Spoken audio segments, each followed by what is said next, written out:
Online तैयारी के दौरान बुक्स को कितना महत्व दें, ये एक बहुत बड़ा चैलेंज है। ऑनलाइन जो एजुकेशन है आज के टाइम में थोड़ी प्रोफेशनलिज्म की तरफ ज्यादा चली गई है, ज्यादा पैसे कमाने की तरफ ज्यादा चली गई है। मुझे दुख होता है उस टाइम पे। एक टाइम था कि लोग मेहनत करते थे इसलिए कि मैं लोगों को पढ़ा सकूं, मैं बच्चों को पढ़ा सकूं।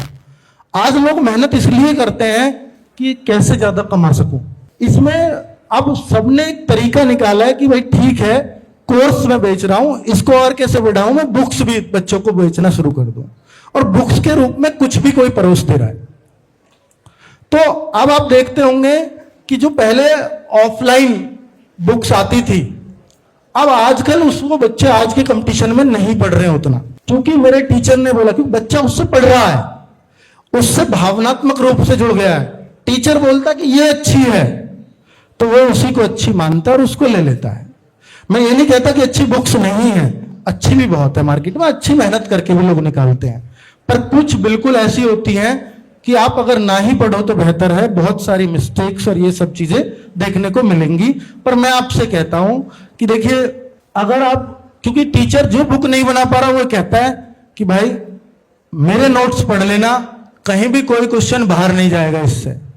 पर यही सबसे बड़ी गलती है। आप ऐसे अगर टीचर के केवल नोट्स पढ़ के अगर आप ये सोचो कि मेरा मैथ्स स्ट्रांग हो जाएगा, कभी नहीं हो सकता। मैं लिख के दे सकता हूं। अगर आपको मैथ्स जैसा सब्जेक्ट अपना स्ट्रांग करना है तो सिर्फ एक तरीका है, बुक से प्रैक्टिस। आप 4 से 5 घंटे 6 घंटे मैक्सिमम ऑनलाइन को दीजिए, बाकी के 4 से 5 घंटे आप अपनी बुक से प्रैक्टिस कीजिए।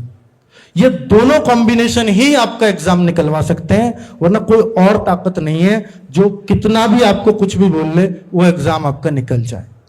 आपको मैथ्स और रीजनिंग दो ऐसे सब्जेक्ट हैं जिसके लिए हमेशा बुक की नीड पड़ेगी। उनके बिना आप, टीचर अगर नोट्स देगा, वर्कशीट देगा, तो वो उनको देगा जो उसने क्लास में कराए हैं। तो आपको पता है कि मेरे टीचर का टेस्ट ऐसा है, आप उनको फटाफट कर जाते हैं। लेकिन बुक में आपको हर तरह का सवाल मिलेगा। और अगर टीचर से अलग हटके आपने कुछ बुक्स को करना शुरू कर दिया तो आपके अंदर ये कॉन्फिडेंस आएगा तो टीचर का भी सवाल नहीं है मेरे का, मैंने फिर भी ये कर दिया।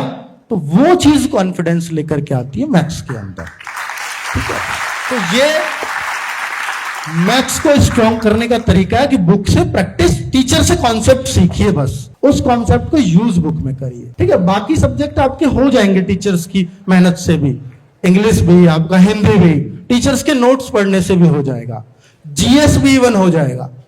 ठीक है, लेकिन मैथ्स रीजनिंग हमेशा प्रैक्टिस मांगेंगे बुक से।